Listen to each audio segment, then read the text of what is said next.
teralaza yeriazauana Yamanitra tomponana zanari nivoninaitra yezinopa nawantsika sady felomana fututraina fututsoa yeze vavana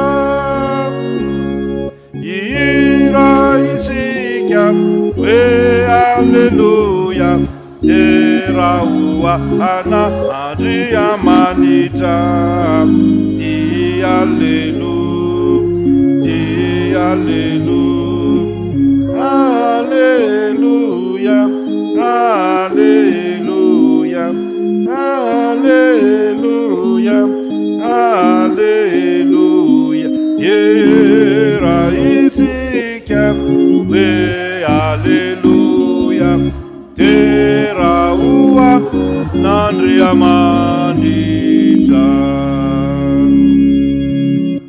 racito aci miuva diase mamindrafu masua isanandru yesinu isarana fatulampi semifidra tokeno lomeluna iarufa mafun yese iana ira isika we alleluia teraua ana Yamanitra di alleluia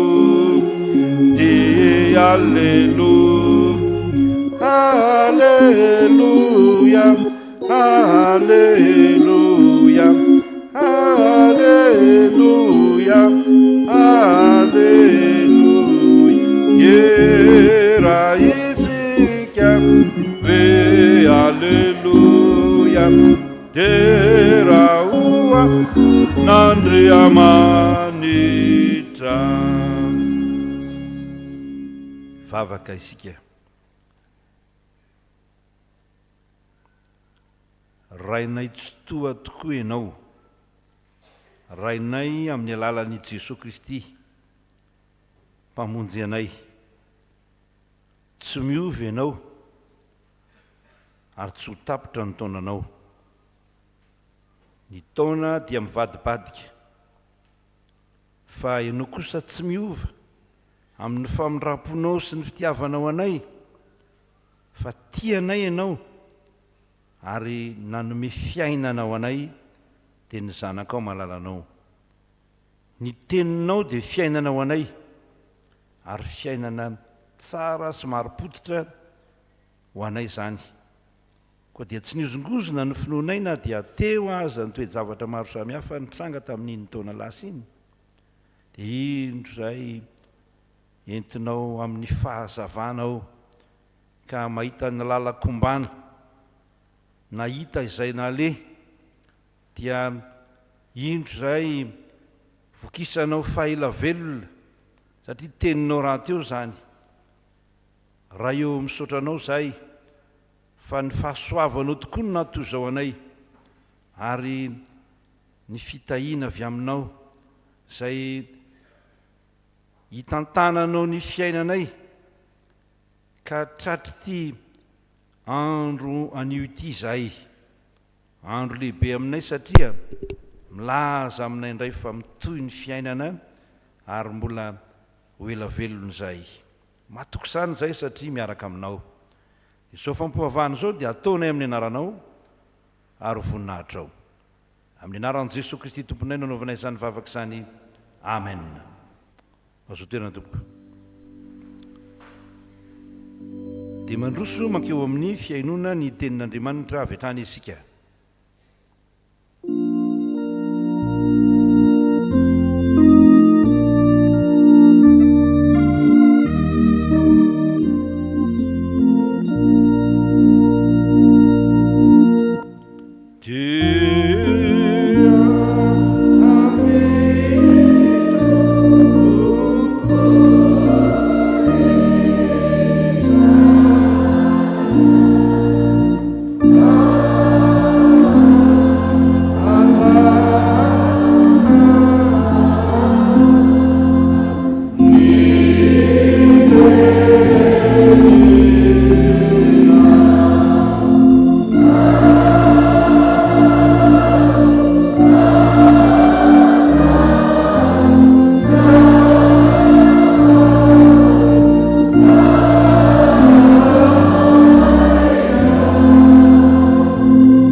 tonga amin'ny fotoana amakina ny teny sy hainoana ny afatr'Andriamanitra isika, fa mialoha izany dia andao hivavaka ametraka ny fotsika eo am-pelantanan'Andriamanitra. Raha eo amin'ny seza fiandriananao ianao ka mandinika anay eto amin'ity toerana ity.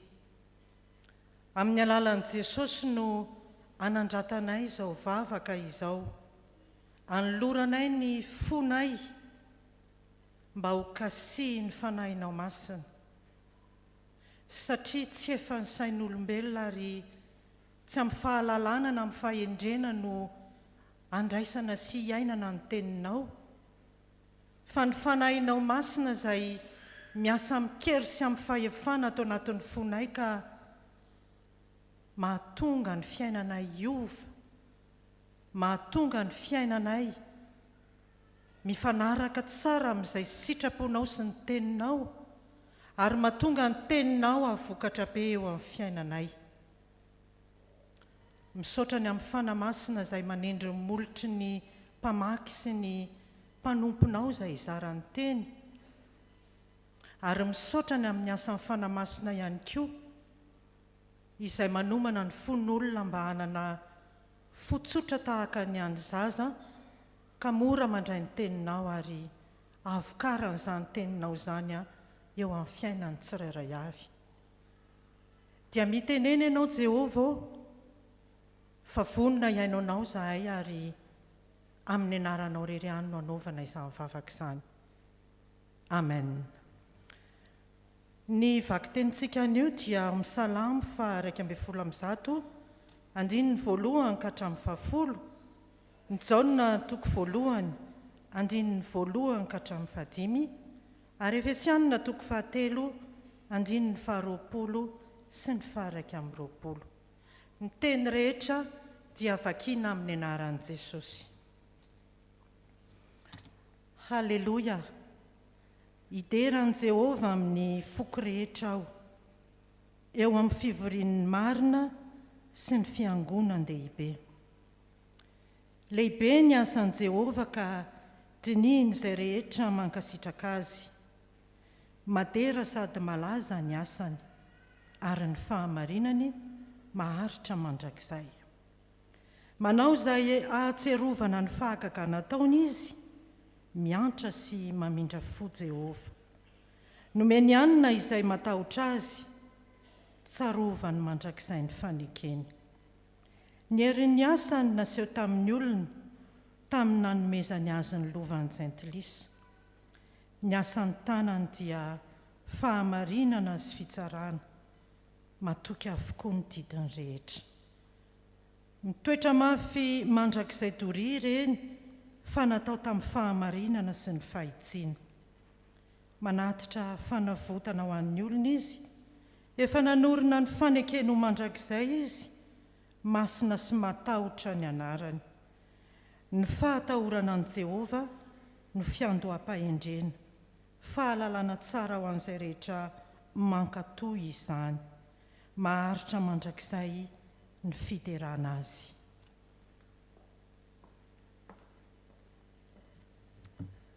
Toizana ny vaky-teny.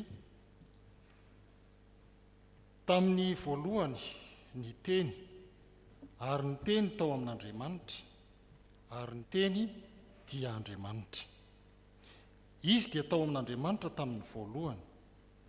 Izy no nahariana ny zavatra rehetra, ary raha tsy izy dia tsy nisy nahariana izao zavatra ary izao, na dia iray aza. Izy no nisim-piainana, ary ny fiainana no fanazavana ny olona, ary ny mazava dia mamirapiratra ao amin'ny maizina, fa ny maizina tsy nandray azy. Ary ho an'izay mahay manao mihoatra noho ny zavatra rehetra, eny, mihoatra lavitra noho izay rehetra angatahintsika na iverintsika aza, araka ny hery izay miasa ato amintsika, ho azy anie ny voninahitra ao amin'ny fiangonana sy ao amin'ny Kristy Jesosy, hatramin'ny taranaka farany indrindra mandrakizay. Amen. ray masino manamasinanay amin'ny fahamarinana itenao fahamarinana hitsena ny afatry ny ten'Andriamanitra.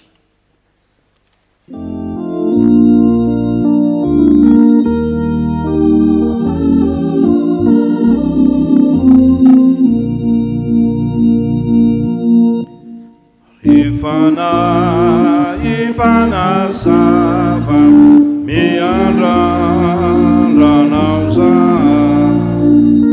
azae mafatongava tamine fanahina mba ho fantatra mazava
amintsika lalandavany ny fahasoavany sy ny fiantanany ao amin'ny fahalalana tsara azy ho Andriamanitra rantsika sy Jesosy Kristy ho mpamonjy antsika ary ny fanahy masina ho mpanazava ny fanahintsika. Amen. Jaona toko voalohany andininy fahaefatra no nasain'Andriamanitra mampitaina amintsika amin'ity taona vaovao ty. Dia rahantsika mamaky zany Jaona toko voalohany filazantsara araka ny Jaona toko voalohany andininy fahaefatra. Dia tsika mamaky zany amin'ny anaran'i Jesosy manao hoe izy no nisy mpiainana ary ny fiainana ny fanazavana ny olona. Izy no nisy mpiainana ary ny fiainana no fanazavana ny olona.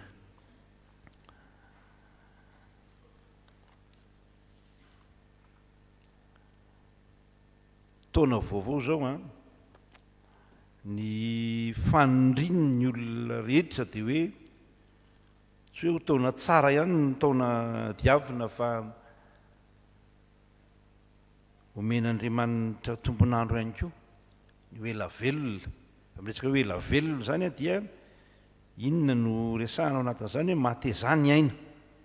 Mila mateza mangataka amin'Andriamanitra mahateza ny aina hoe lavelontsika ary marina fa voalaza ny soratra masina hoe 70 taona ny andron'ny taonanay firy raha mateza 40 taona natainy ka mateza fa omen'Andriamanitra mihoatra noho izany azy sika rehefa sitrak'Andriamanitra zany. Ampitain'ity tenin'Andriamanitra ity fa ny zava-dehibe eo amin'ny fiainantsika dia ny ananatsika ny antsoina hoe tena fiainana. Inona ny tena fiainana? Ny tena fiainana. Resahan'ny soratra masina zany. voalaza ao amin'ity andininy fahefaritiny hoe izy no nisy mpiainana ary ny fiainana no fanazavana ny olona. Izy nisy mpiainana, tsy eo amin'ny fanaovana lavie ny fiainana. Zay moa zany le fitentsika malagasy le hoe lavie, rehefa miteny izy hoe manao lavie dia manara-po amin'ny zavatra rehetra, tsy eo amin'ny sotrotoaka, tsy eo amin'ny fitondran-tena ratsy, tsy eo amin'ny fiainana manao zay tiana rehetra. Ty zany ny verin'ny olona fa fiainana, zany ny fifalian'ny olona indraindray hoe mahazo ny zavatra rehetra, manana ny zavatra rehetra, manao zay tiana atao. Misy le fiteniny zareo any ivelany moa zany hoe ny antsoina hoe liberté individuelle, fahafahana manokana, dia samy afaka manao zay tiany atao, fanambadina samy lahy samy vavy, manao zay tiany atao amin'ny fiainana, fa mandeha mamonjy boaty, mamonjy an'izao rehetrarehetra zao. Dia avy any an-dafy angeny ny vintily resaka hoe MC hoe mère célibataire, zany ndray zao ny lamody mantsy miteraka dia tsy manambady, dia lamody zany, dia avy any ivelany ihany io dia tonga eto amintsika io. Tsy zany ny tena fiainana, satria fiainana tsy mari-potitra zany, tsy mari-potitra zany fiainana zany, fa ny tena fiainana dia voalohany fiainana mari-potitra, mari-potitra. Inona atao hoe mari-potitra aloha zany, hoe misy fotony zany, tsy zay natao hoe mari-potitra, misy fotitra zany. Dia raha ohatra ka misy miteny amin'ny hoe tsisy fotony ianao, ratsy be zany. Atao hoe tsisy fotony ianao dia ratsy be zany. Ty olona ity tena olona tsisy fotony mihitsy, tsy dia tena hoe ompy zany fa ratsy zany, satria tsy manana fototra iorenana zany. Mari-potitra, inona moa natao hoe mari-potitra? Natao hoe mari-potitra dia hoe manana loharano ny poirany. Zay natao hoe mari-potitra, manana loharano ny poirany. Dia ozy izy ny filazana soratra masina atao hoe ary eo amin'ny andininy fahatelo, izy no nahariana ny zavatra rehetra, raha tsy izy dia tsy nisy nahariana zao zavatra ary rehetra zao na dia ray aza, izy no nisy mpiainana. Avy amin'iza zany ny fiainana? Avy amin'i Jesosy zany ny fiainana. Izy lay teny zay naharian'Andriamanitra ny zavatra rehetra, ilay nilazan'Andriamanitra hoe misy mazava dia nisy zany, misihany zao dia nisy zany. Zay zany le izy zay. Ka manana loharano mari-potitra zany ny fiainana misy fotony na mari-potitra, manana loharano. Dikan'le hoe mari-potitra zany dia hoe tsy miozongozona fa maharitra mandrakizay. Zany dikany teny hoe mari-potitra nge, tsy miozongozona fa maharitra mandrakizay. Fiainana mandrakizay no meny antsika tamin'ny alalan'i Jesosy Kristy ka tsy hoe manara-po fotsiny eto amin'ity fiainana mandalo ity tsika, tsy zany ny fiainana, fa ny tena fiainana dia manana an'i Jesosy Kristy fototry ny fiainana. Tenin'ny raha teo moa efa miverimberina lava eto amin'ny fiangonana zany, kanefa tsy maninona fa mahasoa antsika hoe Jesosy Kristy dia avy mba hananantsika fiainana ary hananantsika be dia be. Io teny hoe fiainana io moa zany avy amin'ny teny hoe Zoe, zay manana anarana Zoe zany dia aina ny dikan'izay. Vehivavy moa nisy keo lehilahy manana anarana hoe Zoe moa zany, tamin'izay nianatra nisy tovolahy zay Zoe ny anarana. Dia nareo zay manana anarana Zoe zany dia fiainana. Io resaka hoe fiainana omeny Jesosy Kristy io omen'Andriamanitra amin'ny alalan'i Jesosy Kristy io, tsy resaka fotsiny hoe aina biolojika tahaka ny efa iainantsika azy amin'izao fotoana izao, fa aina zay fototry ny maha-olona atsika, mampiavaka atsika amin'ny biby zany. Aina izay antsoina ny teny frantsay hoe vitalité, zay mahavelona atsika, hananantsika fahavelomana ary anatenantsika fahavelomana mandrakizay. Eto an-tanytsika dia fokisan'ny fahaelavelona, fa rehefa tonga koa ny fotoana dia tsy ho tapaka akory zany aina omen'Andriamanitra atsika zany. Iny moa ilay teny ao amin'ny soratra masina hoe ny olona dia iverina ho vovoka, fa ny aina kosa dia makany amin'Andriamanitra zay nanao iny. Ny hevitry ny teny iny tsy resaka fisarahan'ny nofo sy ny fanahy loatra na ny aina, fa ny hevitry ny teny iny dia milaza hoe mitohy ny fiainana miaraka amin'Andriamanitra, mitohy fiainana miaraka amin'Andriamanitra. Ty taona ity zany dia itoizan'ny fiainana miaraka amin'Andriamanitra eo amin'ny fiainantsika. Ananantsika loharano pitahiana, loharano pahasoavana, loharanonaina dia i Jesosy Kristy, fa izy ny fototry ny aina. Vanim-potoana hijoroana tsara, tsy hiozongozonana amin'ny finoana. Zay mantsy no zavatra mitsanga zany amin'izao fotoana izao hozogozon'ny olona ny finoana. Betsaka ny manozogozona ny finoana. Fa ny tena olona manana n'ilay antsoina hoe aina avy amin'ny Jesosy Kristy zany dia tsy miozongozona ny finoana, fa maika aza mipetraka tsara, maripotitra tsara, stable ao izy ny vazaha. Tsy mirondrona miakavisy miakavanana, fa mahajoro tsara ny mpanompon'Andriamanitra.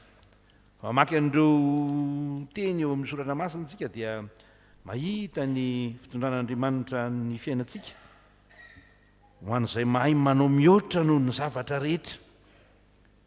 Tsy le hoe fiainana kely eto mandeha miasa dia mikarama dia mitady vola dia manana, tsy izay fotsiny, fa mihoatra noho izany aza nomen'Andriamanitra, fa fahaela velona. Misy tsodrano zay moa nataony ao amin'ny Salamoany manao hoe fa vokisako fahaela velona izy. Ary omeny atsika io, meny atsika io raha matoky azy tsika. Zay ny voalohany zany, maripotitra tsara ve ny fiainantsika? Tsy maripotitra ny fiainantsika raha tsy eo amin'ny fiainantsika Jesosy Kristy fototry ny aina, fototry ny fahavelomana, fototry ny fiainana mandrakizay, zay antenaitsika ary iainantsika teny ankehitriny. Zay ny voalohany. Ny faharoa dia ny tena fiainana dia mazava. Ao izy ny lazany azy eo amin'ny andininy fahaefatra io, izy no isym-piainana ary ny fiainana no fanazavana ny olona dia mazava. Teny hoe mazava io mirakitra hevitra goavana. Ny teny fototra moa dia hoe fosy io avy amin'io ny teny hoe phosphore. Ny phosphore ny inona moa zany ny atao hoe fosy io? Afo ny dikan'io. Raha misy tokantrano zany atao hoe maty afo dia inona ny dikan'izany? Tsy mihinan-kanina ianao ny dikan'izany, tsy afaka mahandro. Raha misy tokantrano maty jiro dia maizina ianao ny dikan'izany. Ka ny atao hoe tena fiainana zany dia ao amin'ny mazava, ao amin'ny Jesosy Kristy, mazava ny fiainana. Dia io ny salamo ity zany manome teny mahafinaritra ao amin'ny andininy fahadimy. Ao nozy izy ny andininy fahadimy ny salamo 120. Andininy fahadimy maninona ao izy? Donc eo vakitsika kely sokafo kely ny salamo 120 andininy fahadimy. Nomeny hanina zay matahotra azy. Ao amin'io fahazavana io zany tsy resaka manidina be io kory, hoe mazava, fa omeny hanina zay matahotra azy. Afaka mahandro ianao, afaka mihinana ianao rehefa matahotra azy ianao. Io tahotra an'Andriamanitra io no fiandohan'ny fahendrena, fa fiandohan'ny fitahiana ho an'izay matoky azy zany. Dia mihinan-kanina zany fa tsy hoe miofakondro vava, tsy mihinan-kanina mitanatana vava fotsiny, fa tena omeny hanina zay matahotra azy, meny hanina. Ty taon'ity zany dia taona hanomezan'Andriamanitra hanina tsika raha tena miaraka aminy tsika, satria izay no atao hoe mazava. Taona hamahanan'Andriamanitra tsika. Ary mbola mifanampiny kely ary eo amin'ny nen'ny Israely toy hoe tamin'ny nanomezany azy ny lovan'ny jentilisa, ny herin'ny asany nasiony tamin'ny olona. Io le fanomezana tany io dia fantatsika moa zany ny anisan'ny mba fanindritsika menakavy, fanindrin'ny olona maro dia hoe anana tany, anana trano ao amin'Andriamanitra izany fanantenana zany, ao aminy zany fanantenana zany. Zay ny tenin'i Jesosy mantsy rehefa nanontany ny mpianatra hoe inona moa zany mba ho azonay rehefa mba miaraka aminao zay e? Dia aza matahotra fa ho azonareo daholo ny zavatra rehetra, ny tany, trano, vady, zanaka, fa misy koa fanampiny fanenjehana. Zay fanampon'izay. Dia manana zany tsika, manana zany fanantenana zany ianao amin'ity taon'ity. Fotoana avitrano, avitano trano ty taon'ity, fotoana azahoanao tany ty taon'ity, Ampanantenan'Andriamanitra anao zany raha mino tsika io zany raha mino kosa reo fa tsy mino aloha zany dia aza manantena zay l izy zay. Inona koa atao hoe mazava rehefa miresaka hoe mazava izy dia mitsilo ny lalanao Andriamanitra. Ary amin'ny Deutéronomie ary moa zany toko 1 na toko 7 izay raha tsy diso ahako no ahitana le hoe tsonjovon'i Jehovah ny tany hatrany am-piantoan'ny taona ka hatrany am-pifarany. Dia mitsilo ny diantsika izy ka mazava ny lalana ale, tsy olona tapidalaka ale, tsy olona midona amin'ny rindrina no omen'Andriamanitra zany mazava zany. Ary resaka mazava io tian'ny olona rehetra io na tsy kristianina azy. Zay nge dikany teny hoe ohatra hoe Bouddha hoe no hazavaina, hazavaina. Fa tsika koa dia no hazavaina ary no tsilovina ny lalantsika. Dia miverina any amin'ny Salamy 7:10 tsika ny 5:5 dia hoe fanilo ny tongotra sy fanazavana ny lalako ny teninao. Zany hoe manana ny tenin'Andriamanitra ianao dia Jesosy Kristy zany fa ny teny dia tonga nofoka nonona tamintsika manazava ny lalanao. Dia Jesosy manazava hoe izao izy izy ny fahazavana zao tontolo zao zay miaraka amiko zay manaraka dia tsy mba handeha amin'ny maizina. Mazava ny lalana zany. Zotra amin'ny lalana mazava tsika makany amin'ny fiainana mandrakizay.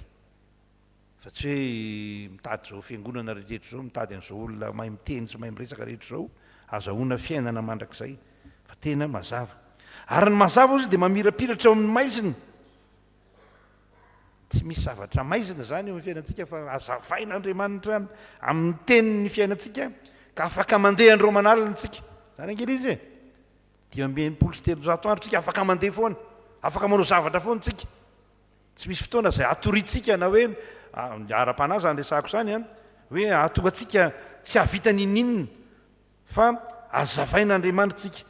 Fa ny olana fotsiny moa dia zao rehefa ohatra tsika misafidy ny maizina dia tsy afaka miaraka ny maizina sy ny mazava. Zay zany io. Dia ny tena fiainana zany dia ao amin'ny mazava, ao amin'i Jesosy Kristy. Ny farany zany ao anatin'io dia zao ny tena fiainana dia azo iainana. Tena azo iainana io azo iainana io. Dia ozy izy ny Efesiana 4:7 hoe ho an'izay mahay manao mihoatra noho ny zavatra rehetra, eny mihoatra lavitra noho izay rehetra angatantsika ny heverintsika azy araka ny hery izay miasa ao amintsika. Azo iainana ny tenin'Andriamanitra, azo iainana ny fahazavana omeny Jesosy Kristy fa ananatsika mihoatra noho izay angatantsika azy. Ananatsika mihoatra noho izay angatantsika azy. Rehefa manana azy tsika dia afaka mangataka ary izay mangataka dia omena. Dia ny teny anankiray eo amin'ny Jaona eo ihany toko 7 ny miresaka an'io dia ozy hoe raha mangataka zavatra amin'ny anarako ianao dia omeko izany. Izay rehetra angatantsika amin'ny tompo izany dia omeny antsika izany.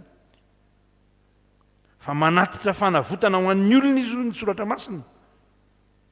Tsy misy atahorana zany ny fiainantsika fa avotantsika amin'ny toe-javatra mety sarotra rehetra iainantsika. Zany hoe ny ahiahtsika mandritry ny taona io sao misy an'izao aza matahotra fa manana mpanavitra tsika. Manana mpanavitra tsika ary za manokana avana dia nahatsiaro an'izany tamin'ny taona rehetra tondrana fiangonana. Nahatsiaro hoe manana mpanavitra ianao, manana mpanohana ianao fa tsy mandeha mivenjivenjy reny amin'ny fiainana akory. Tsy hoe dia ataon'ny olona tahaka ny Kaina akory ka izay mahita anao dia mamono daholo. Izay manita anao dia mety manenjika ny olona fa matoa ianao injehana moa sisa ny sasan'izay dia lasa loha ianao. Dia misy teny ankiray hitako tamin'ny tomobilin'izay voamaly hoe zao ny lazain'le soratra kely eo amin'le tomobily aorianao taxi be moa zany io. Sy hoe raha tsy misy mpanenjika ianao izy dia farany ianao zany. Gisitra ianao zany. Gisitra zany ny olona tsisy manenjika. Zany moa zavatra iainantsika zany. Fa viable azo iainana ny Jesosy Kristy atsika. Tsy teoriam-pivavahana. Tsy hevitra fotsiny. Fa tsara Andriamanitra, ny fahatsaran'Andriamanitra sy ny soa nataony amin'ny olona ozy izy ny salamo faraika ambin'ny folo amby zato, hideran'i Jehovah amin'ny foko rehetra eo amin'ny fivorian'ny marina sy ny fiangonan-dehibe. Maninona no midera moa? Satria nisy zavatra nomeny, misy zavatra azo.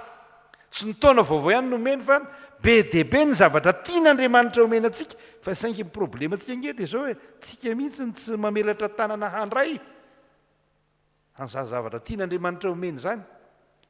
Fahasoavana, hanampy fahasoavana tian'Andriamanitra omena antsika. Tsy hoe teny mahafinaritra tia norentsika fotsiny zany, fa tia nomena antsika. Ary zay no ampirisihana antsika hoe mivavaka aza tsahatra. Rehefa mitsahatra mivavaka tsika dia mitsahatra koa zany fanantenana rehetra zany. Rehefa mivavaka tsika tena miaina amin'ny vavaka tsika dia tena zava-dehibe zany. Miasa ianao tena miasa, fa anjaran'Andriamanitra no manao ny fahagagam-pahasoavana ho anao eo amin'izany asanao zany. Misy moa salamo anankiray manao hoe taio ny asan'ny tananay, eny taio izy. Tena tahiny tokoa ny asan'ny tananao ary azo iainana ny fiainana mandrakizay omen'Andriamanitra. Tsy hoe mifaly fotsiny zay manana fiainana mandrakizay fa ratr' zay raha maty zay dia manana an'izany zay hitsangana amin'ny maty zay. Tsy zany fotsiny ny fiainana mandrakizay fa de ny eto ianao dia tahiny ianao. De ny eto ianao dia asehony aminao fa tsara zany Andriamanitra zany. De ny eto ianao dia lazainy aminao fa io teny io dia mahary zavatra, mahaforona zavatra tsy azonao eritreretina akory. Fa rehefa miteny Andriamanitra misy mazava dia nisy zany. Rehefa miteny aminao koa hoe misy an'izao dia misy zany eo amin'ny fiainanao. Rehefa malala fifaliana ao antsika manana an'izany fiainana zany, fiainana hafakely zany. Tsy takatry ny olona fotsiny amin'izao zany. Tsy takatry ny olona tsy mahalala an'Andriamanitra, tsy mieritreritra an'Andriamanitra na miady amin'Andriamanitra zany. Fa itsika nomen'Andriamanitra hahalalana zany. Fa fahalalana tsara ho ny soratra masina no ananan'izay rehetra makatoy zany. Fahalalana tsara, manana fahalalana tsara zany tsika. Noho izany tsika dia tsy miraparapa ao anatin'ny aiziny zany, tsy miraparapa ao anatin'ity fiainan'ity fotsiny, fa tena manana fiainana azo antoka sy marim-pototsika dia mandeha eo amin'ny fahazavan'ny tenin'Andriamanitra ka tsy midonany amin'ny rindrina na latsaka any akady. Dia miaina fiainana tsara miaraka amin'Andriamanitra tsika fa izy no sy mpiainana ozy izy ny soratra masina dia iainantsika zany, ivelomantsika isan'andro zany, pratika iainantsika amin'ny fiainana andavanandro ny maha-kristianina antsika, fa tsy hoe pratika aty am-piangonana. Ny moa le vazovazona ataoko taminareo voaviana ny teny iny hoe io kristianina io zany rehefa esorina ny hoe kristy dia anina sisany. Zay tena marina, anina sisa. Kristianina rehefa esorina ny kristy dia anina sisany. Inona zany anina zany? Inona teo anina? Apondra. Mahereza rehefa malala. Tsika tena kristianina fa tsy tapaka anarana fotsiny. Dia mahereza tsika. Ny tena fiainana zany dia andeo averintsika kely. Inona moa zany tena fiainana? Ny tena fiainana dia mari-pototra tsara, mazava ary azotsika iainana satria hitahin'Andriamanitra antsika na noantsika, na notafitsika, na nialofatsika, na ny andianantsika amin'izao fiainana izao. Taom-pamaranana teny ihany hoe marina misy an'indray zao lazaina hoe misy variole de singe aretina tany Afrika tany izy io dia tafiditra kely eto amintsika eto. Asa matahotra, pelantanan'ny tompontsika, pelantanantsika asa matahotra. Ny fitandremana moa dia atao fa tsy matahotra tsika satria manana fiainana mari-pototra, manana fiainana mazava ary azontsika iainana sy velomana isan'andro zany mandritra ny 5,300 andro ary amin'ny taona rehetra izay mbola iainantsika sy hanomezan'Andriamanitra tombonandro antsika. Ho an'Andriamanitra ny voninahitra ho aminareo anie ny fiadanana ary toetra ho amintsika mandrakarivo zany. Amen.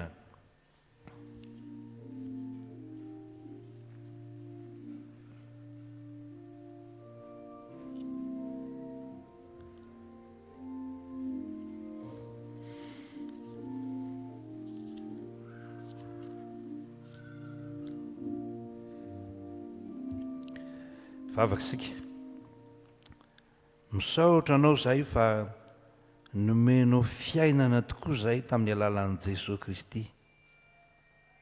na dia eny aza ny mahaolona anay, ny fahalemenay, ny fahatsotsahanay, ny tsy fahatanterahanay, dia mamindra fosy miantra ianao. Ny solo heloka anay teo amin'ny hazo fijaliany Jesosy Kristy ka dia tonga olo marina eo anatrehanao zahay. Amin'ny maha-olombelona anay dia mitoy ny tsy fahatanterahanay, fangatahanay kosa n'indra fonao. Misaotra anao izay fa nomenao fiainana tokoa, ary fiainana mari-potitra tsara ao amin'i Jesosy Kristy ny fiainana omenao anay. Mandeha amin'ny lalana mazava izahay, fa tsy miraparapa ao anaty aizina, mamindra fo aminay mpanomponao, mamela heloka. Fa fantatrao izahay, ity taona ity dia ho taona ny famelan-keloka. Fotoana ihany koa anefa hiarenanay ka joroanay tsara eo anatrehanao amin'ny fahazavany ny teninao ary araka ny sitraponao. Mamindra fo, mamela heloka amin'izao fiandohan'ny taona izao, ary tario lalana izahay handeha amin'ny fahazavanao, fa ao amin'i Jesosy Kristy no misy ny fiainana. Ao amin'i Jesosy Kristy izay no mahazo ny zavatra rehetra. Tompo dia nata amin'iny alin'iny aza dia natsiaro ny fahalemena maha-olombelona izay, ko dia mangata-pamelana mivavaka mangina mba ho avelanao ny helokay.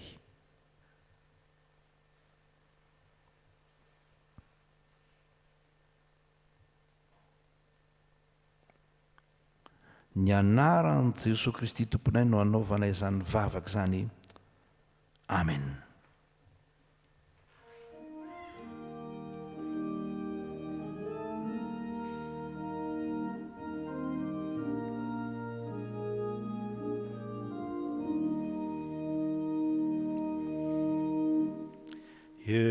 Enirako mba tario ny fanahinjanaka, ka nisako atodio ankatony tenina, zazabe fisiasia tanore ny zanakao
mitsanganana ndray ny teny somafaly avy amin'Andriamanitra ho antsika amin'izao fiandohan'ny taona izao. Hoy ny Tompo: aza matahotra ianao fa mombanao aho, ary aza mierikerika foana fa izao no Andriamanitrao.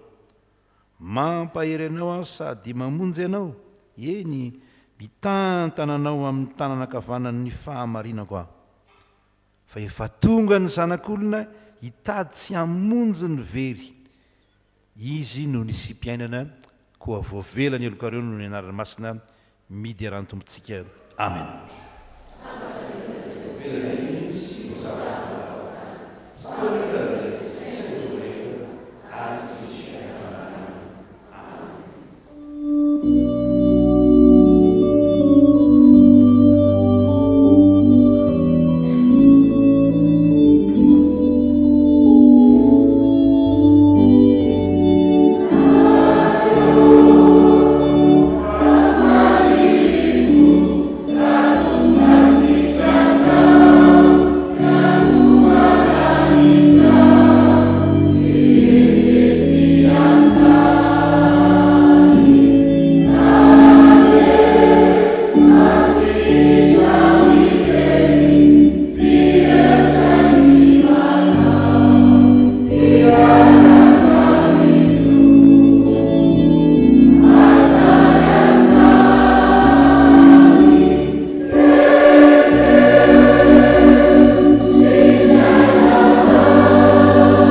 tompontsika anio koa zany fiainana mahafinaritra zany a ary tonontsika ny fanekempinoana zay bonantsika amin'ny fiangonana masina manerana zao tontolo zao ny fanekempinoana apôstôlika manao hoe mino an'andriamanitra ray tsy tompo anao lanitra sy ny tany aho ary mino an' jesosy kristy zanalahy tokana tompontsika zay nitorotoronona tamin'ny fanahy masina nateraky marividyjiny nijarana apaka ponty pilato nibohana tamin'ny azo fitsaliana maty nanalevona nidina tany amin'ny fiainatsita tsangana tamin'ny maty tamin'ny andro fahatelo niakatra ho any an-danitra perika van'andriamanitra ray tsy toa avy any miviny tsara ny velona sy ny maty mino fanahy masina aho fiangonana masina manerana zao tontolo zao fiombona ny olona masina famelan-kelo fitsangana ny tena maty ary ny fiainana mandrakizay amen. Mahazo toerana tompoko a raha afaka manao hira anankiray ianareo ny tokopira dia ataovy zany a dia aoriana saitsika manao ny fifampiarabana.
Nditsika rehefa manala hanao ny fifampiarabana amin'ny alalan'ny fampoavahana fisaorana foy izay ho tanterahantsika.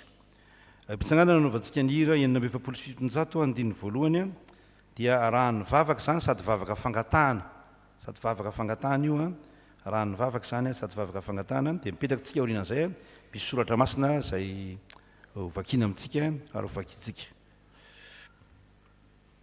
1970 andiny voalohany any.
Tsika ny taona ary manaova vavaka fangatahana aminy amin'izay irininy fonao hitrango eo amin'ny fiainanareo mianakavy kely ao amin'ny asanao, ao amin'ny fiangonana mandrity taona 2020 ity vavaka sika.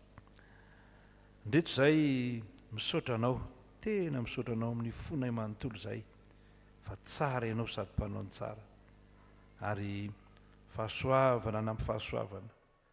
Ny famindram-pony Jehovah tsy nalandritra anay, mpamonjy mora azo indrindra amin'ny fahoriana ianao ary Andriamanitra mitondra ny entanay ianao araka ny teninao manao hoe mankanisa ty amiko ianareo izay rehetra miasa fatratra sy mavesatra entana, izao no hanome ianareo fitsarana.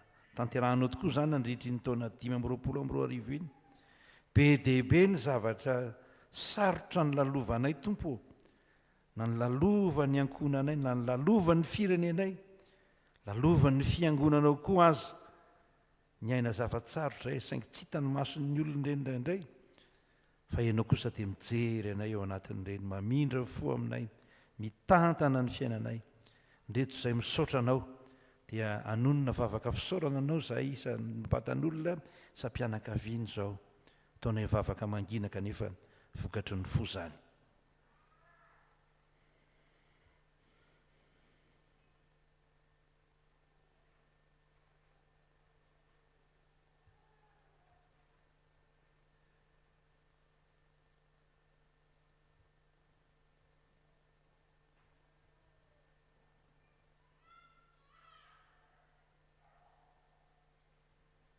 Misaotra Tompo, misaotra indrindra fa nahazo tokoa izay tamin'iny taona iny, tena nahazo fampaherezana, misy zavatra mivaingana tokoa teo amin'ny fiainanay, ny tahinao ny fiainanay ary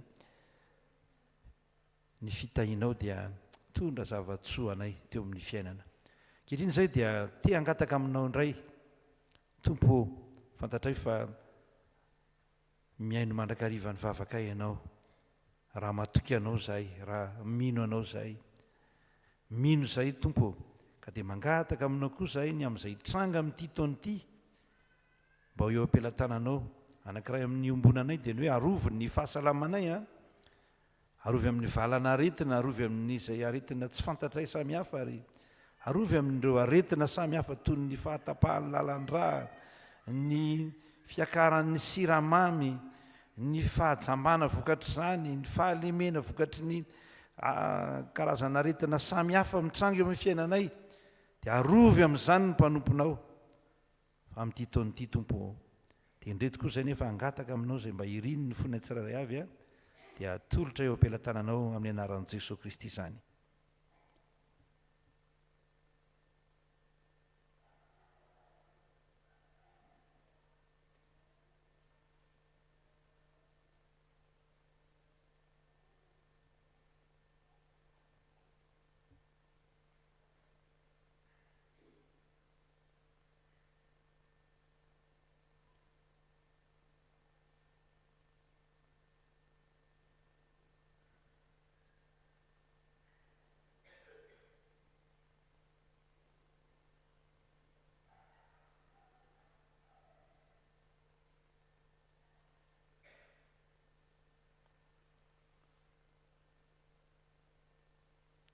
Be dehibe ny zavatra tiana angatahana tompo, fa matoky ianao izay fa ianao mahalala mihoatra noho izay heverinay fa mahasoa anay. Ary mba tanterao aminay ny teninao androany tompo, fa manome mihoatra lavitra noho izay nangatahanay azy ianao eo amin'ity fiainana ity. Angatahanay manokana ary iombonanay rehetra ny fangatahana ho an'ny fiangonanao, ny tahina ho an'ireo asa rehetra atao eto amin'ny fiangonana, ny fotodrafitr'olona izay tezahana ny mpiara-mivavaka hifampitezahana handroso amin'ny toe-panaraka an'Andriamanitra, ny fotodrafitr'asa io trano be io tompo, raha maha olombelona anay dia toa miezinezina loatra, tsy ho vita, fa amin'ny finoana dia matoky izay fa handroso ny fanaovana an'izany ary ho vita tanteraka izany amin'ny fotoana tsy ho ela ary voatendrinao. Matoky an'izany izay. Dia da io koa ty firenena ity tompo, miandrandra fanarenana, miandrandra fanavaozana, miandrandra zavatra tsara ny vahoaka malagasy. Be dehibe ny kristianina amin'ny vahoaka malagasy mba ataovy tanteraka ny vavaka ataony reny mpanomponao reny mba ho tena honosonao tokoa ty nosona ity, ary izay dia olonao sambatra eto Madagasikara. Tompo, ametraka fenam-pelantananao an'izany izay. Dia mivavaka ihany koa ho an'ireo zanaky ny firenenay izay mielipatrana manerana an'izao tontolo izao noho ny fitediavana, noho ny tsy fisiana, dia nandeha any izy ireny mba tahio reny zanakay rehetra reny, naiza naiza misy azy, ambino arovy amin'ny ratsy rehetra. Ambino izay amin'ity taona ity ary arovy amin'ny ratsy rehetra ity fiangonanao ity, nreto ny ankonana rehetra izay atao anatin'ity fiangonana ity ataovy mahatsapa fa tsara Jehovah amin'izay miandry azy.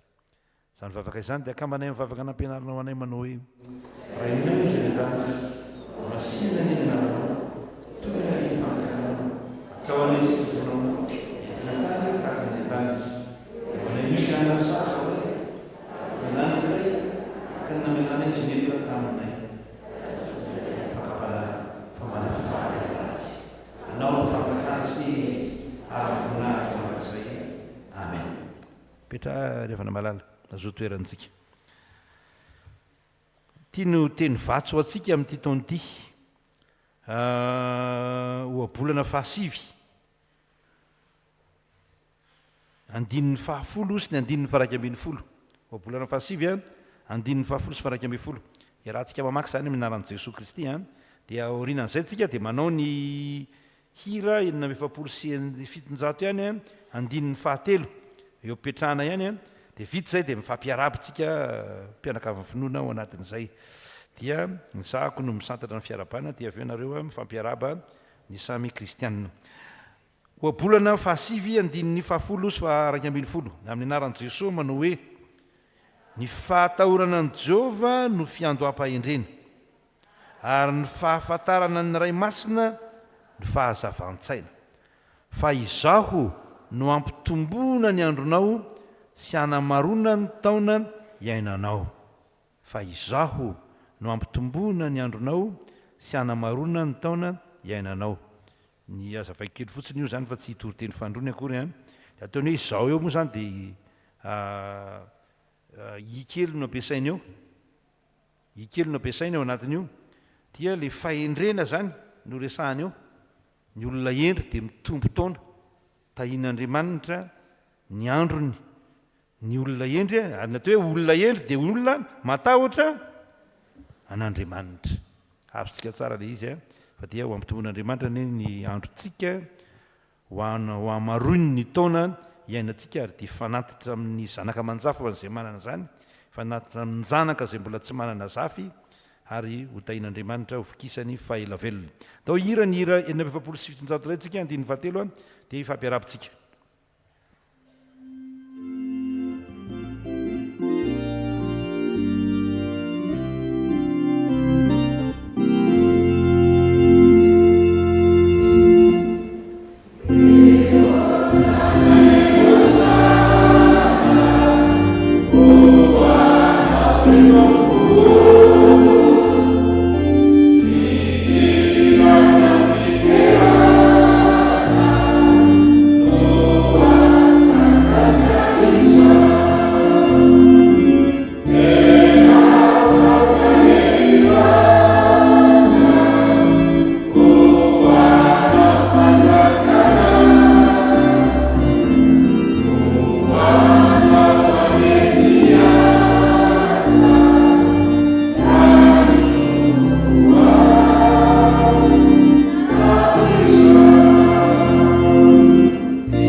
Tsika rehetra tratry ny taona 420 mitsodrano atsika omen'Andriamanitra fahaela velona, hitombo andro sy taona iainana isika ary ho tratrantitra eo anatrehan'Andriamanitra tsika, ahita ny tena fiainana omen'ny tompo ianao sy ny ankonanao. Dia miarahaba tsika rehetra samy tain'Andriamanitra dia ho ela velona eo anatrehan'Andriamanitra isika atao anatin'ity fiangonana misy antsika ity, ary na tsy ato aza fa ty any amin'ny fiangonana samihafa izay misy antsika any dia ho tain'Andriamanitra ianareo. Matokontsika fa taona kasitrahan'Andriamanitra ity dia taona anarenan'Andriamanitra ny fiainantsika, ny fiainan'ny firenena, ny fiainan'ny ankonana, ary taona ahitantsika fahombiazana. Zao taona izao tsy ny taona no mitondra inona, fa Andriamanitra rehefa mitany taonantsika, rehefa mitany androntsika izy dia feno fitahiana ampoky ny fahasoavana ny fiainantsika. Dia araka ny teny soratra masina moa zany hoe ho feno ny fitehirizam-barinao, hitombo ny biompivimpinao, dia hitariko manao hoe azo asa ianao raha tsy manana zany, raha miasa ianao dia hisontotra hatrany, izay rehetra ataonao dia ho tahin'Andriamanitra ka ahitany soa ianao miaraka amin'ny Jehovah Andriamanitra ao. Amen.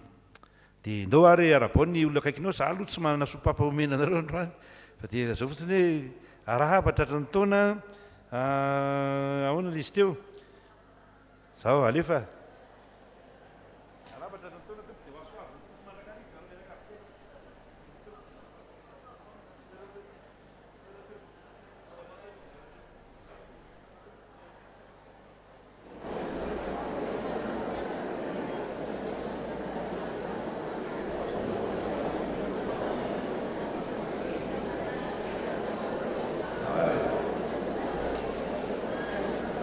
Abraham soa aza matahotra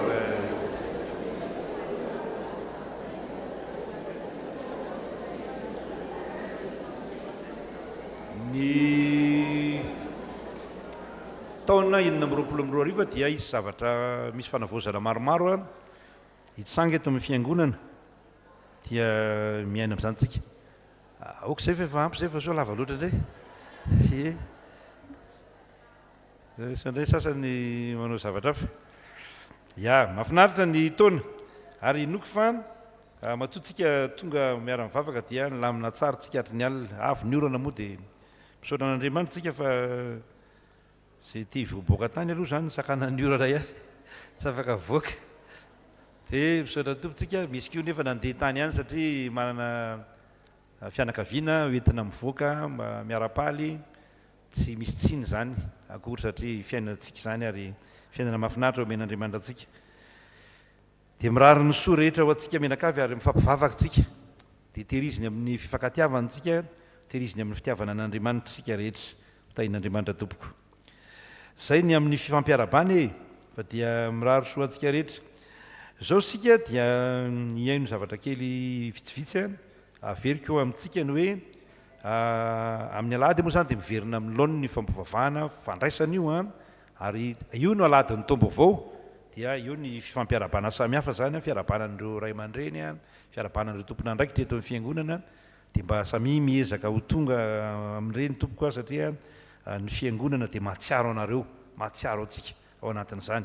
Tompona andraikitra eto amin'ny fiangonana dia mahatsiaro an'izany ny fiangonantsika ka dia tongava mandray ny fahasoavana zay omen'Andriamanitra anao.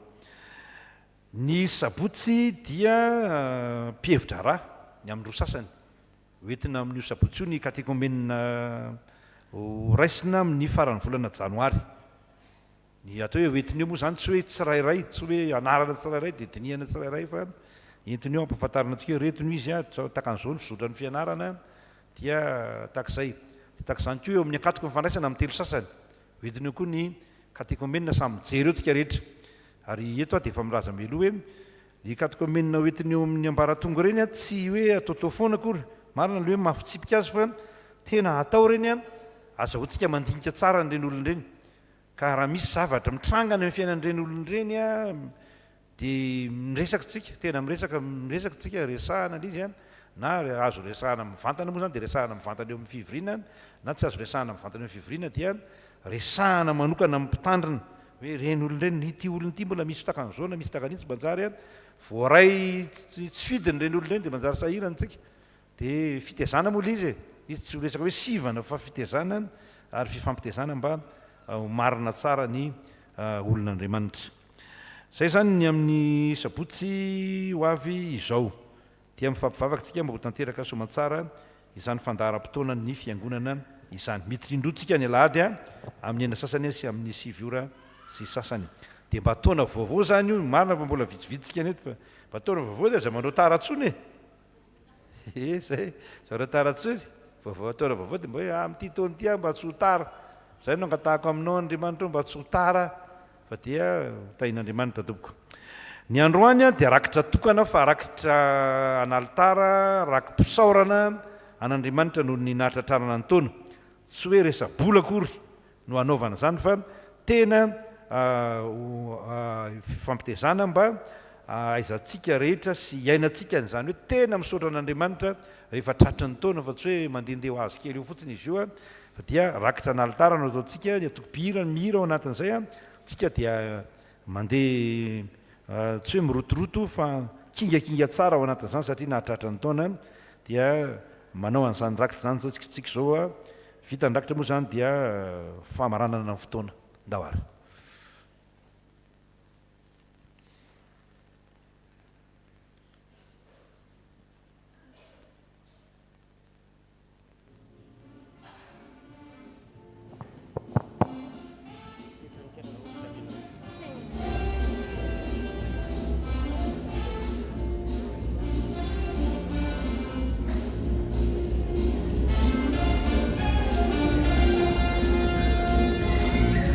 Wow.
miantso hoe avy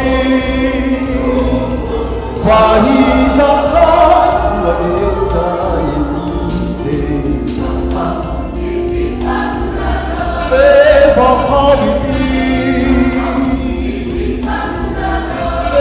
efa avity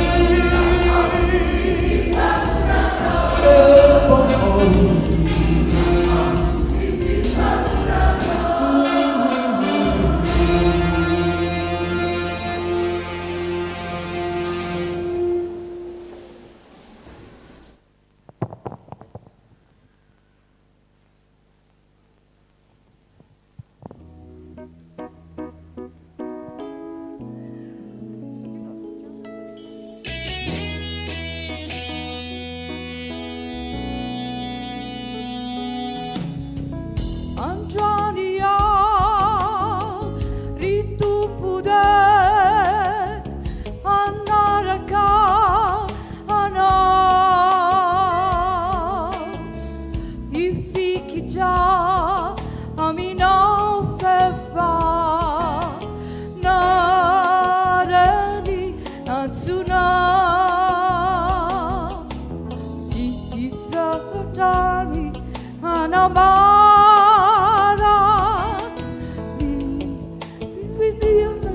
Now we know, see anana, fata nauza zaso, yananu tuki, si piaru, naisa naisa misiana.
dia maranana izao fotoana izao tsika rehefa maralina orinan'ny famaranana dia misy zavatra vitsivitsy azavaina kely amintsika dia manao ny hirany ankizy dia mivoaka ny fiangonana isika mirary ny soa antsika rehetra tsangantsika izao an'olo tena ho an'Andriamanitra amin'ny alalan'ny vavaka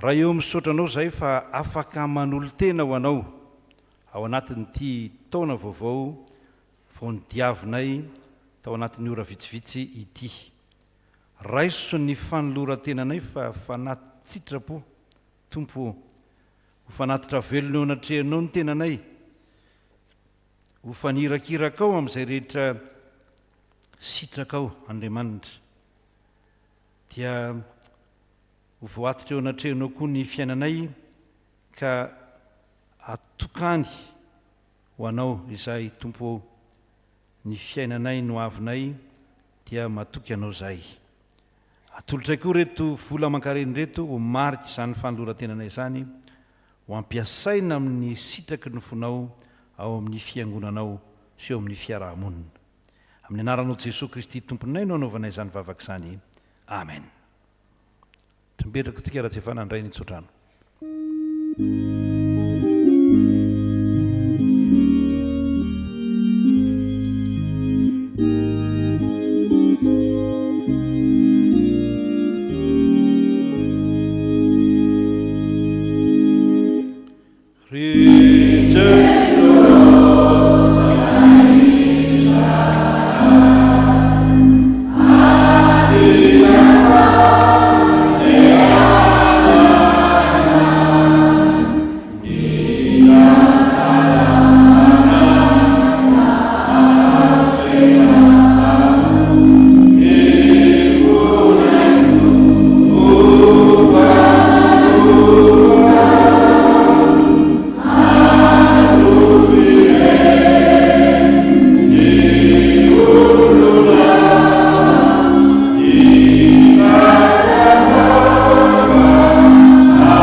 raiso amin'ny finoana ny tsodrano atolotro anareo ny anaran'i Jesosy Kristy mitahy anao Jehova ka miaro anao mampamirapiratra ny tavany aminao Jehova ka mamindra fo aminao manandratra ny tavany aminao Jehova ka manome anao fiadanana mandehana amin'ny fiadanana amen azo toerana tompoko ao an'izay mifanitsy amin'ny W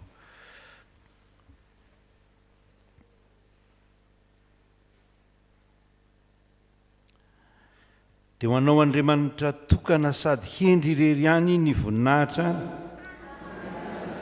sy ny zanaka ary ny fanahy masina amen misy fanazavana kely ho ataoko ary avana malala taka ny fanaontsika isan-taona dia ifandray tanantsika ho an'izay afaka manao zany moa zany fa raha misy tsy afaka manao zany fa avy dia afaka mandeha dia tsy maninona mihitsy etsy amin'ny varavarana etsy amin'ny ilana etsy zay no ijoro zay mivady dia ny braon'ny fiangonana ihany koa mba ambady zay mitondra vady eo zany dia mba ambady dia mifandray tanantsika satria ao anatin'ny taontsika dia zay ihany mba ifandraisantsika tanana dia mba tsy hoe tsapana roa ny taniko akory ahoana fa ifalitsika mba marika ny fifampiarabana tratry ny taona tain'Andriamanitra dia andao antsika tompokoa miakitopira mihira zay mijoro etsy amin'ny varavarana ilana etsy dia atak'izay raha misy moa tsy afaka manao zany fa maika dia tsofinano tsara fa tsy misy olana akory mahireza ravana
zavatra kely vitsivitsy averiko eo amintsika ny hoe amin'ny alady moa zany de miverina amin'ny laony ny fampovavahana fandraisana io ary io no aladin'ny tombo avao dia io ny fifampiarabana samihafa zany fiarabanan'ireo ray aman-dreny ezaka ho tonga amin'ireny tompoko a satria ny fiangonana de mahatsiaro anareo mahatsiaro atsika ao anatin'izany tompona andraikitra reto amin'ny fiangonana dia mahatsiaro an'izany ny fiangonantsika dia tongava mandray ny fahasoavana zay omen'Andriamanitra anao.